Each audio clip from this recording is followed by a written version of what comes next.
Hello viewers, I'm Teow and welcome back to another video. And in this video, it's a little bit different than my usual car review or tech review product kind of video content, which I really like both of them.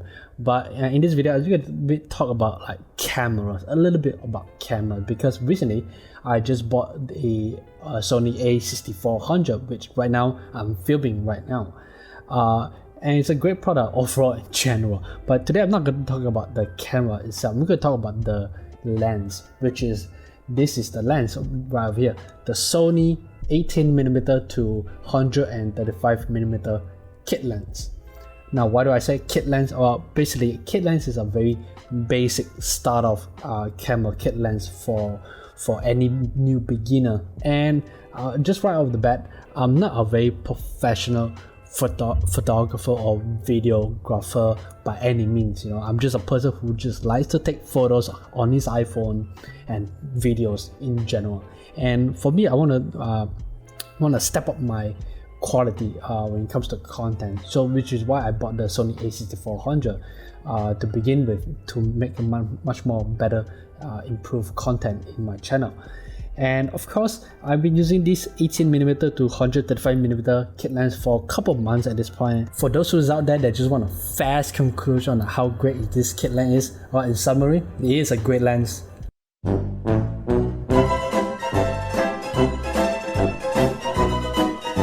Alright, jokes aside, I just want to talk a little bit much more detail on this kit lens over here. So first and foremost, the reason why I got a kit lens, well, is because it's just a much more basic camera lens to start off with.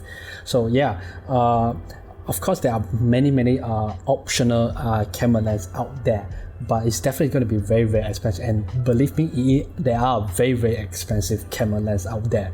So, and I believe the Sony A6400, when it comes with, well, not when it comes with, they give you two options when it comes to kit lens. One is the 16mm to 50mm, whereas the second option, which is this one, the 18mm to 135mm. So the reason why I chose this kit lens rather than the standard one is because it's just, this one is just much more versatile. As you can see, it's from 18mm all the way to 135mm, so it's just a much more versatile camera lens in general. You can take an incredible wide angle when it comes to landscape mode and also portrait mode at the same time. So definitely that's the reason why I chose this lens over the standard one. So that's one thing I like about this lens, it's just much more versatile in general. And another thing I like about this lens is just very small to begin with. It's compact. Now, of course, APS-C cameras are generally a very small camera, but this lens over here is also very small. You don't need to get a very big full frame lens for your APS-C unless you know what you're doing, of course. But for beginners, you don't really need those kind of big lens to start off with. This lens over here is just gonna work every single time, no matter what kind of situation it is. It's just small, but you can put in your backpack and you won't feel any weight difference on your backpack when you're packing things and traveling around. So yeah, that's one thing I like about this lens itself. It's just very weightless. So the kit lens itself is made of plastic. I presume it's plastic, it's not really metal, but it's a well-built quality design from Sony itself as a kit lens. I don't find any faults around this kit lens. You do have a auto and manual focus on this particular lens over here. You just toggle the button, and then this is the manual, and then this is the auto, if I can find it. Yeah, there you go. I can't see it. So yeah, it has its own dedicated autofocus and manual focus itself. It has a manual ring in the front. This is the zoom. Now, it's well built in general. The zoom ring, the moment you zoom it, it feels a bit, you know, it feels satisfying the moment you zoom it. Like, oh yeah, it feels very nice. Anyway, so yeah, this particular lens over here, yeah, is well built. It may feel plasticky, but it still feels a very well built kit lens. So how's the performance when it comes to this camera lens, kit lens over here? Well, in general, it's pretty good, you know. when there's a lot of light coming through the lens on daytime and afternoon, it generally looks pretty good. And when you put it into the Adobe Lightroom to edit it, touch up just a little bit, it makes the photo looks incredible. Here's a few of the examples I took with this kit lens over here. Takes incredible shot, even though it may not be the sharpest or even the best fast autofocus you can find in for this particular kit lens, but it does the job very well.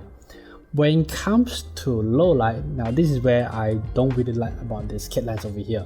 When it comes to low light, it isn't particularly great for this camera kit lens because it's a variable aperture.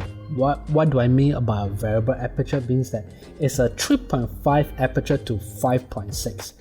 The moment you start zooming this lens over here, the moment I start zooming it, the camera lens, the aperture will start becoming smaller, which is the number keeps on increasing to 5.6 as the minimum. So if your aperture is having a much more higher number, if your aperture is a higher number, it means that less light can penetrate through the lens. That means when it comes to low light performance, it does not deliver that kind of incredible night shot it has. So that's one thing I really don't like about this lens, but it's just a very small minor thing to begin with. But if you're a person who takes photos like daytime, in the afternoon, more towards on that, it's still a great lens overall. But if you're a person who takes a lot of night shot on it, yeah, of course it's not going to particularly does it very well. There's a lot of noise in the photo, lots of very grainy effect on this camera kit lens, especially when you start zooming it to a subject or something like that. Yeah, it's not particularly very nice photo looking. But you can all edit it through the using Adobe Lightroom and make it much more better looking photo. Like for example, like this photo over here. This particular photo isn't particularly great in general if you just look it the first time in the raw format. But once you start editing, bam! Look at that! It's incredible photo. And in videos, this particular lens is, again, it does pretty well in general. It does shoot particularly nice bokeh effect in the background. As few of my example, like especially the last review of the Teow K5, which if you guys haven't watched that video yet, you should click on the top right banner on the top right hand of the screen to watch my review on the Teow K5, because that was shot through fully used on the 18mm to 135mm kit lens over here. And in general, I think the result is pretty nice overall. I'm quite satisfied with the result. It may not be the fastest autofocus to lock in a particular subject, but it does the job really well. So in conclusion, what do I think about this kit lens? Well, in general, if you're a person who is a very casual user, or use your camera for a very once in a blue moon, I guess, this kit lens does every single job that you want. It's 18mm. It takes incredible enough wide photos for landscape photos, and takes incredible portrait mode around 35mm to 50mm. Or you can zoom all the way to 135 to look through the moon. Yeah, that's how great this lens is, So yeah, for anyone who's like a very beginner when it comes to photographer or videographer, this kit lens is a great lens for any new beginner to use it. So yeah, that's my overall conclusion on this kit lens. So hit me up the like button and subscribe for more videos, something like this. I'll catch you guys next time.